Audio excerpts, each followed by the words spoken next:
Well, the storm was brutal and my forest feeling is gone with 6 pines now missing, but I see great possibilities for increasing my sunny Mediterranean garden, and part of that just may be today's topic, chamomile.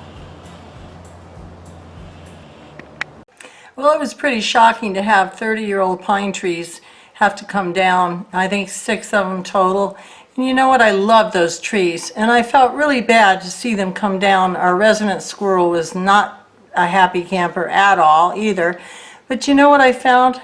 When those trees were gone, the sun came pouring in, and it gave me all kinds of space for new ideas and new plants, and just really opened up the possibilities. And there's too many philosophers out there already. I'm certainly not one. But I will say this, that things that seem really sad and losses, if you look at them as opportunities, it sure makes life easier. So I want to show you 3 different chamomiles, and these are plants, a chamomile plant and some others. I think that this increased sunshine in the yard now is going to make room for maybe some great new herbal plantings. So let's go over and look at these chamomiles.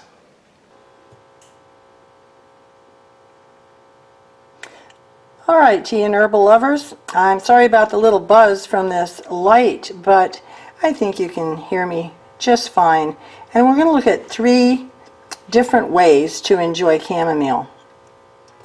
The first chamomile is called Egyptian chamomile because it's grown in Egypt, that sunny, dry climate. It's absolutely delicious. A customer once described it as like drinking liquid sunshine. However, it's actually a form of German chamomile. And speaking of chamomile, chamomile comes from the same genus or family as the daisy and the aster, which is why you probably noticed that chamomile flowers look like daisies.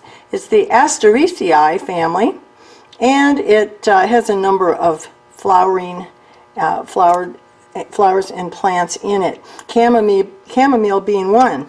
Now there are several types of chamomile, but the ones you probably had and know best are Roman chamomile and German chamomile. And usually this chamomile from Egypt is the German chamomile variety, and it is the most common. So it is the one used most in lotions and infusions and so forth. It is not a tea. I hear chamomile tea all the time, but it is an herbal. Camellia sinensis teas are only Camellia sinensis, and so this is not a part of that family or genus. So this is just unblended, beautiful chamomile that's grown in Egypt. Very sunny tasting, very warm and wonderful and soothing. This is a chamomile blend.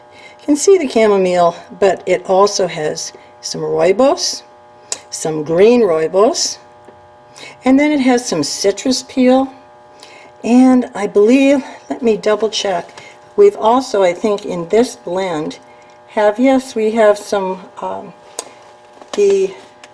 the green rooibos. I wanted to make sure. Green rooibos is just amazing. It's South Africa, and unlike oxidized rooibos, it has not been allowed to oxidize, so the antioxidants in green rooibos is just astounding. It's actually many times more than the antioxidants in green tea or in its oxidized form.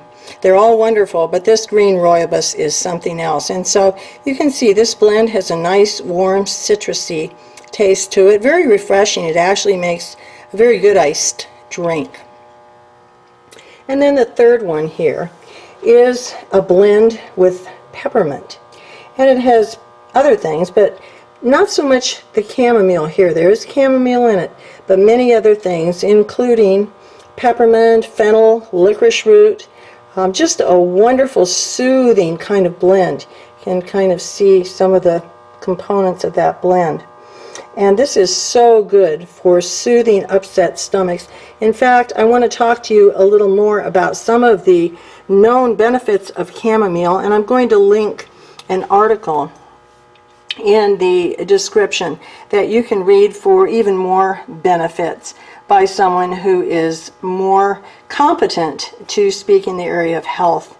I am not. I am a tea lover and a tea seller, but I am not competent to speak on this topic of health, although there are many benefits to drinking chamomile and chamomile blends. So be sure and read that link. Now let's brew it up. So here we are, brewed, and this is the chamomile, the Egyptian grown chamomile, unblended. See the beautiful golden color. Next to it, the peppermint blend. So good for your stomach and calming that irritated stomach. And then that chamomile citrus that I iced. It's such a beautiful, refreshing beverage. So delicious. And all the benefits of the chamomile, as well as the rooibos and the green rooibos. So there are 3 ways we have to enjoy chamomile. And now I'd like to talk to you just a bit more before we sign off today.